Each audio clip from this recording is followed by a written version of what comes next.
it. Perfect piece. Happy New Year, GP. All the best. Good luck on the project. Anything you need, you know where we are, buddy. Cheers. Cheers. These guys are so friendly. Tom, awesome guy. Really great to deal with. So helpful. All right, we got our 8th in stock. I think I'm good to go. We're gonna head north. Hopefully Guy will be happy with this stuff. Oh man. Where'd all the snow go? It's 8 degrees today.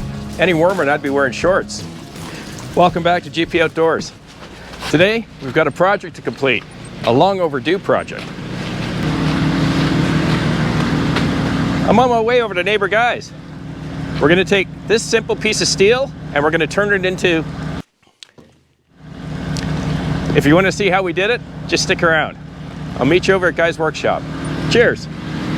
Step 1, you need to know how to weld. Or if you're like me, you're fortunate enough you have a good neighbor who loves to weld and loves helping you out. Measure the length and the width of your grill guard. Step 3, head on over to your metal supermarkets or your local retailer, ask them to point you to the offcuts bin, start searching, and you're bound to find the appropriate piece of steel that's going to fit that guard. Step 4, head over to your Kubota dealer and grab some Kubota orange paint or Kubota gray if you prefer it to be gray. Step 5, grab a Sharpie and get yourself a piece of cardboard bigger than the grill. You're going to need it to make a template. You're going to take the cardboard and your Sharpie, hold it up against your grill, going to mark the inside dimension as well as the outside dimension of the grill guard onto the cardboard. And don't forget, on these LX models, this grill guard pushes forward. So you're going to have to make cuts to make sure it gets around this hinge. All right, we cut out our template, did a quick check against the grill to make sure it was accurate, and Guy has transferred that template onto the steel. Right. This has to clear the insides. We've got to get rid of this little piece out at the end here. Hey guys, I just wanted to break in for a minute while we're doing the build. I wanted to share a little bit of information that I'm hoping you'll consider. Like anything else on the channel, you guys know, I never tell you what you should do.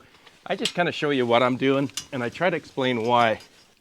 As you folks know, when I had my B2601, my neighbor Guy was kind enough to help me make a bush guard to go on the grill guard in the front of the B2601. And in fact, we welded it directly to the grill guard in that case. It was 1/8 expanded steel, did its job. And as you folks may remember, looking at that grill guard or that bush guard years later, there was a whole lot of dents and bends in that metal. Because although you might think, GP, I don't have a grapple, I just use a bucket. Or I do have a grapple, but I don't do a lot of work, and I'm always super conscious and I'm watching all the time to make sure nothing comes through this grill guard and hits my front grill. Well, so am I. So I wanted to share a little bit of information for you to consider as to whether or not you determine to either make or buy a bush guard to cover this grill guard and protect all of that money that's sitting under this hood. Because I can assure you, a month and a half ago, when I was grappling up all that brush for Husky Bob, I too was paying attention and trying to watch everything I could. But at the end of the day, you can't see below the hood. You can bend left and right and try to look around the hood, but you can't see what's in the middle, which is exactly what happened to me.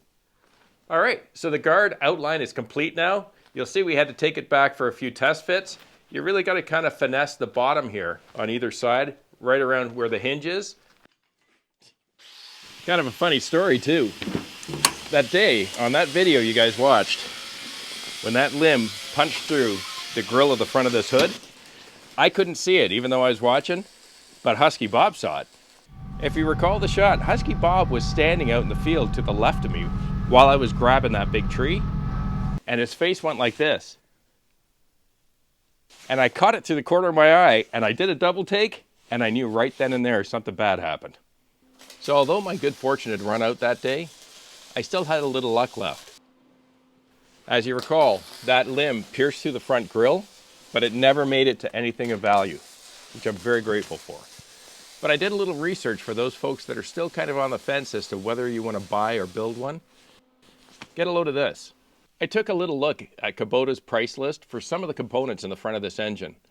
It's in US dollars, does not include tax or shipping if required. It's straight up the cost of the part itself. I don't have the cost for the battery, but what I did look at is the front plastic grill. To replace that front plastic grill, and that doesn't include any clips or any brackets, it's $89.50 US plus tax. If that object smashes your headlight, the cost of a replacement headlight assembly, $187.50 US. The tractor's radiator, $744.50 US. And this is a beauty because it actually sits in front of the rad, so it's going to get hit first. Your air conditioning condenser, $1,306.96 US. Again, no brackets, hardware, just the cost of the condenser. Not to mention, you're going to be out of service for a while until you get it fixed. And if you have the ability to fix it yourself, that's great. If you don't, now you're paying to transport your tractor back to the dealer, and you're paying for labor.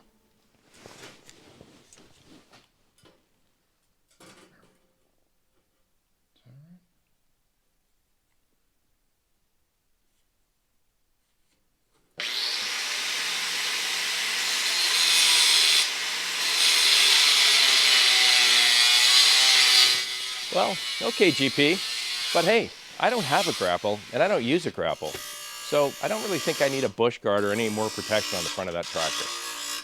Well, let me show you one more thing. This is my neighbor guy's L series. It's an L3400. It's 17 years old. Guy likes to call all of this character. Old style loader, pin on bucket. Never owned a grapple, never used a grapple, forks, anything else. Just this bucket for 17 years, doing all that forestry and that firewood in the forest and any other projects on his property. And as you can see, even with just a bucket, stuff happens. He still put expanded steel on the front of his grill guard, and you can see, hopefully in the camera, you can see all the bends and the dents in this bush guard. So hey, at the end of the day, nobody is in a better position than yourself to decide whether or not you want to spend the money to either make or purchase a bush guard to put on the front of your brand new tractor. I'll leave that with you. So let's just catch up for a sec before we go further. We took our 1/8 grill, cut out the shape, sized it, checked it, did a few finesse cuts down here just to get around where the hinges are. Now that we know that it's going to hinge forward without hitting any of the bolts or any of the hardware at the bottom of the hinge, we took the grill guard right off the tractor and brought it inside. One, it's starting to get really cold outside, and two, it's going to make it a lot easier now to do our finish trim. We're going to take our strips of 1/8, which is 1 inch wide, and we're making a frame around the sides of the grill. But instead of just following the edge of the bush guard, Guy suggested that we push it out just a little bit. In other words, that 3/16 of an inch that will then cover the actual grill guard itself. Once it overlaps, that's going to give us a little more stability or strength because the bush guard itself, instead of sitting inside the grill, so to speak, or inside the edges of the grill guard, it's going to be flush up against the front of it.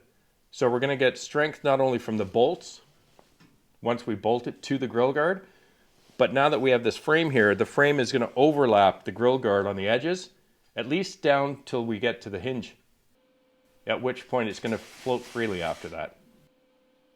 You have a couple of options. There are a few people that fabricate them in the US. The two most prominent that I've come across is Justin at 511 Designs, that's with a ZNS, or Matt at Lone Performance, LOWN Performance.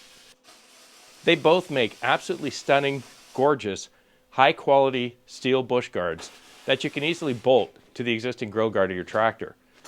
Another alternative, if you have an L series tractor with an LA526 loader, Kubota now offers a bush guard insert, it's called, for the front of that tractor. It's made with steel, but very, very thin steel, and I believe it'll run about $219 and change, plus tax US. It's an option if you have the L series. And lastly, if you do know how to weld and you do love doing projects, or like me, you've got a really nice neighbor that's willing to weld for you and work with you, you can build your own. I hope the information has been helpful for you good folks. Let's get back to the build.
All right, hold it up, guy. Jeez. Do best. Yeah, I know. He could be using it for other things. That looks great.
You can still read Kubota in there.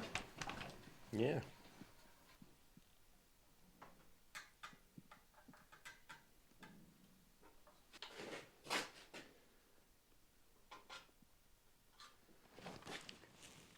Wow. You got to admit, that's a pretty fancy looking bush guard.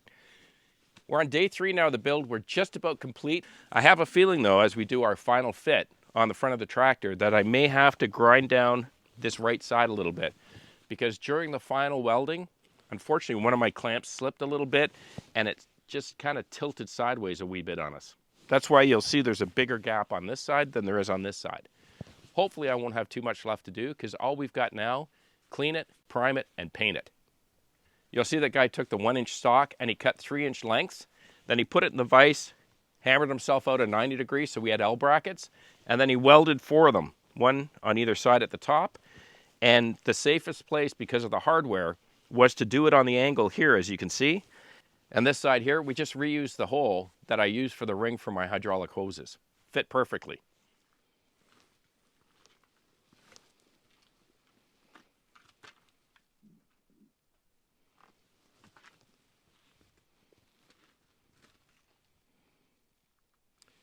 Well, here on the left side, it looks like we've got clearance, just made it here. So I might just grind a little bit off of this just at the end of the hinge. But otherwise, she passes and it's free under here. So we're in good shape. However, on this side, was not so lucky. Hopefully you can see this, I'll zoom in. But as I expected, on those last few welds, my clamp had slipped. And unfortunately, it kind of offset this a bit. And you can see I'm overlapping the hinge plate here, or this hinge. So I'm gonna have to grind this out probably a good 1/4 of an inch so that I've got good clearance from about here down to here, to at least this corner. And then that'll give me the clearance so I can slide right in underneath.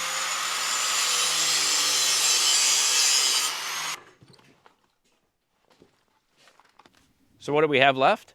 Pretty simple. I'm gonna mount this back onto the tractor. I'm gonna test fit it one more time, hinge it forward a few times to make sure that the bottom of the bush guard clears the hardware when it's hinged forward. And if it doesn't, I'm just gonna do a little extra grinding, most likely on this side only, to make sure it fits. We're gonna unbolt it. We're heading into the paint shop. We're gonna use a little acetone to clean the steel. We're gonna prime it with some Tremclad, and then we're gonna paint it up with Kubota orange. So the project itself, about 10 hours so far in the shop, and of course mostly guys' labor. I get to do the painting. But the all-in cost for this do-it-yourself job, $145.31 Canadian. The steel cost me $59.11, all in, tax included. The hardware, which were grade 5, 5/16 stainless steel bolts and nuts and washers, cost me $29.45. The trim clad was $16.94. And the most surprising part of this build was the cost of the Kubota orange can of paint. It was $39.81. $145.31, and a little bit of labor, a lot of love, and some great support from a good neighbor. Well, better late than never. Now that is one gorgeous looking bush guard. I wanted to send out a special thanks to my neighbor Guy, because without him and all his diligence, I would have ended up buying one. And it looks spectacular. I love it. Thanks so much for sticking around today. I hope you found today's video entertaining or at least a little informative. I wish you luck with whatever you decide to do with the front of your tractor. But remember, there's a lot of money sitting underneath this hood, and you may want to protect it. Have a wonderful week with your families, and please be kind to each other. I'll see you again right here. I'm Gord Potter, and you've been watching GP Outdoors. Cheers.